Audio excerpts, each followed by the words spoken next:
Hello guys. Sorry guys, naulit na naman ang vlog natin. So may papakita ako sa iyo dito mga tol. At unahin muna natin to.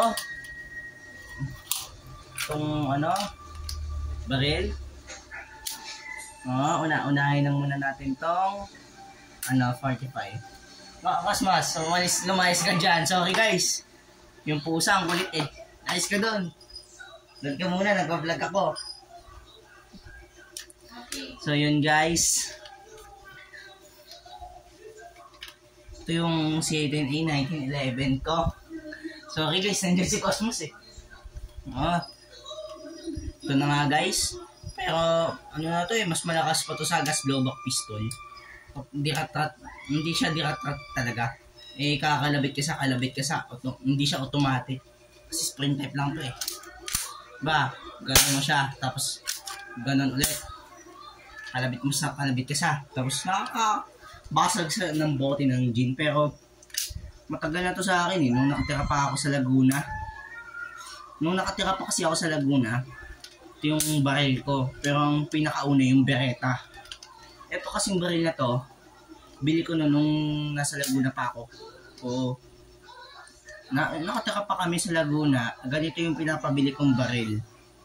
Ganito yung baril ko nung nasa Laguna pa kami. Ang ganda nito pero mumurahin lang. Pero mas malakas pa siya sa gas blowback. Hindi mo na kailangan ng gas dito, pero meron din akong ganito, nasira lang. Tingnan mo, di ba walang oxygen to, hindi nilalagyan mo. Kasi sprint type lang kasi to.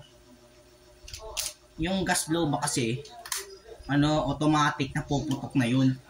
Isang kasa, tapos isang kasa, isang putok.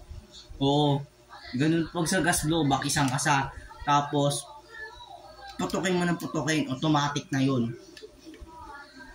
Parang sa totoong baril. Dito, ito naman, pagka kalabit ka sa muna lang, pag dito, kasi mas lalo tayo nakakatipid dito kaysa sa gas blowback. Kasi ang gas blowback mamahalin eh, kaya ito lang nabili ko eh. Meron akong gas blowback dyan, yung Beretta, nasira lang. Ito na lang pinabili ko, spring type.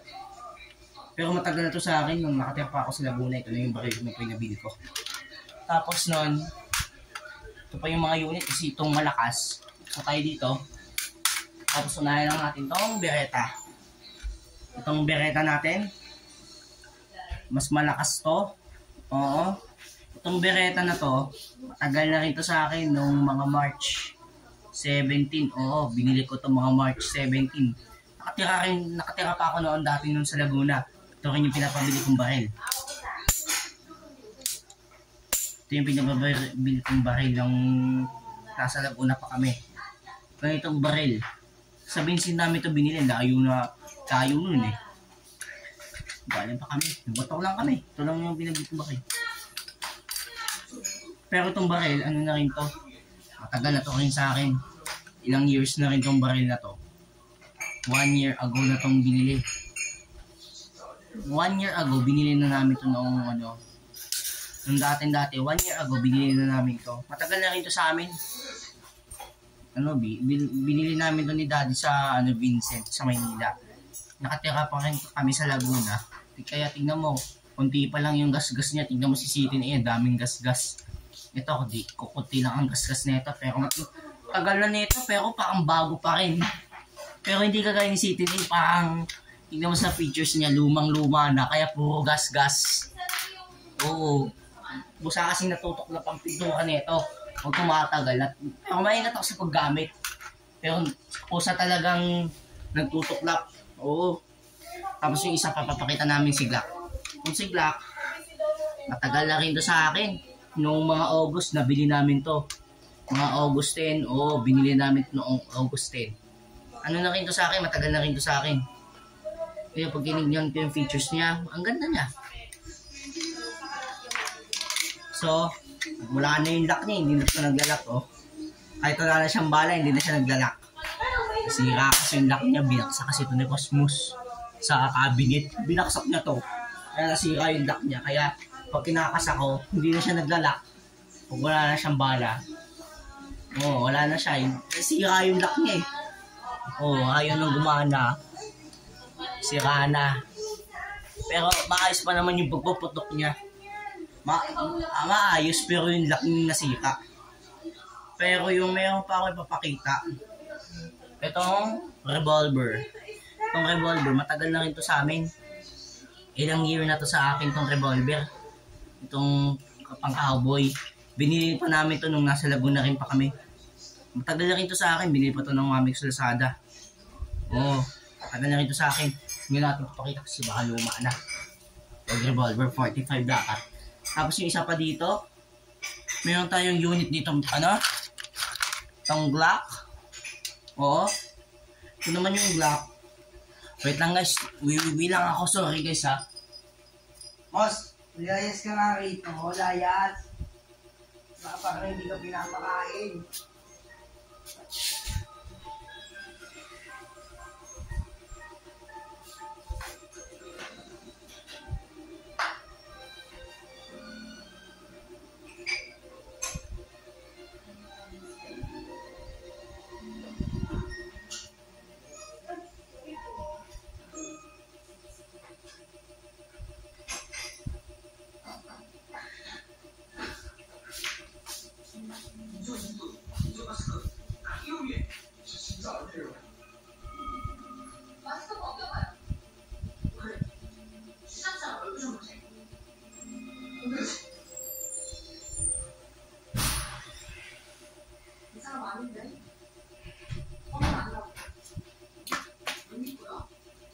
So yun guys, sorry guys ha. Ito talaga yung baril ko talaga. Ito talaga, binili niya sa akin doon ng daddy ko sa Divisoria. Bago lang to, ang ganda ng features niya pero pagka kinasa ko wala siyang lock. Pero magkapares nila ng design nito ni Glock. May lock siya no. Ito hindi nagana, ito nagana. Pero nasira lang. So pag hindi nyo naman gagamitin, babaan nyo na lang. Itong trigger, hindi nyo naman gagamitin, di ba? Oo. Dito naman, pag hindi nyo gagamitin, di ba ayaw? Design nyo lang talaga to. Oo. Matagal na rin to sa akin. Yung isa matagal na ito naman, bago lang to. Pero pa ako isa pa ditong Beretta. So ito yung guys, Beretta. Made in Italy. Ito naman, made in China. Made in Europe to eh. Itong baril na to talaga galing sa Europe. O pagka inano ninyo dito, galing kasi ito ng Europe. O di ba? Pag kinasa nyo, ganito ang itsura niya naglalak. Tingnan natin doon sa Glock. Diba pa? Ito. Ayaw. Dati naglalak to. Kagaya din ito. Nawala na lang. Sorry guys, sumutot ako. Oh, ang ganda niya, di ba? So, pag tinutok nyo, parang totoo. Parang sa gas type talaga, pag tinutok itong baril. Pero sa tawag nyo, itututok kasi baka sabihin totoo to. Fake lang naman ganito. Tapos meron pa akong unit dito. Itong 1911 na kulay silver. Meron akong isang ganito black, yung pinakita ko sa inyo kanina. Ito naman, bago naman to, silver naman to, yung nabili ng tatay ko sa Makati Square. Sa malayo, sa Maynila pa to nabili. Oh, ang layo, nagbas pa yung tatay ko. Ito naman yung pinabili niya. Okay, sorry guys, nandito si Cosmos. Ay, nako Mos! Sorry guys ha. So ito guys. Maganda rin. Oh, para siya totoo, di ba? Para talagang totoong totoong 1911 kasi kulay silver eh. Yung isa parang laruan lang pag kahit nakaitim laruan. Ito talaga parang totoo pag silver, no? Ito yung bala niya talaga. Ito yung mags. Ha? Naku, bumalik na naman si Cosmos. Naku. Ito guys. Ang ganda na ito pero akala ko may silencer. Wala naman pala. Hoy, bakit Mos? Oh. Uy, Mos. Nandito ka lang, Mos. Kulit mo talaga. So yun guys, so di ko talaga masasabi si Cosmos eh, napakakulit. Ginugulo ako na ito pag may nagbablog ako ng baril eh. Gusto nyo rin yata ng baril, no? Itong ano na to, C10A, maganda rin to, nabili to ng tatay ko. Meron akong isa. Ito, magkasing size sila, no? Pero magkaiba sila ng kulay. Yung front light silver. Oo. So, mayroon pa ako ipapakita sa'yo. May 1911 pa akong isa. Oo. Uy, mas! Parang, nako, si Cosmos talagang makulit. Naka muna, mas. Huwag ko muna bumalik dito. So, yun guys, ang kulit ni Cosmos, hindi ko talaga masaway. Napakakulit. Pag sinaway ang sungit. So, mayroon pa ako dito. Itong 1911 airsoft gun. Maganda rin tong features niya, pero nabili ko na dito. May silencer. Maganda kang may silencer pagka yung putok, hindi maingay eh. So yun guys, ito yung silencer niya. Pwede nyo kabitan ng silencer. Oo. Ito talagang baril na to. Bago lang to, nabili rin to ng tatay ko sa Divisoria. Napakaganda nito, napakatibay. Pero meron din ako dating ganitong 1911, nawawala lang. Naiwan ko sa Laguna, pinamigay. Oo. Meron din akong dating ganito 1911, nawala na yung ganito ko.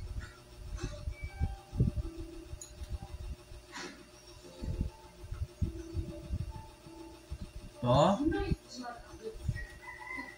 yun na. Ang ganda nito. Ang ganda, no? May silencer, oh. Ito talaga yung papabili ko. Mas masaya na ako dito. Hindi na, nagsawa na ako sa mga baril na nabili sa akin ng tatay ko. Pero, dapat, kahit magsawa ako, ginagamit ko pa din.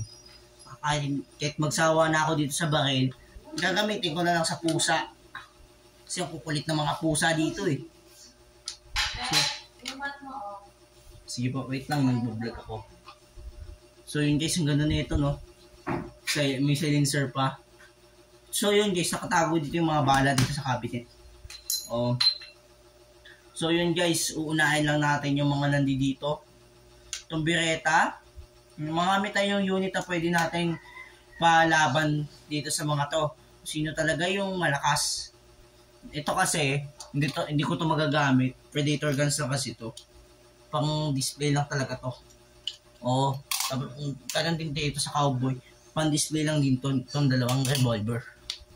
So yun guys. Pag bumili kayo, doon na kayo sa Maynila bumili. Layo pa naman dito nun.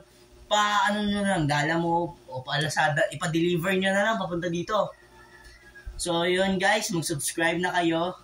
Mag-like at mag-comment, mag-share. Para lagi ako kayong updated sa panonood ng video ni Matthew Tumblod. Bye-bye!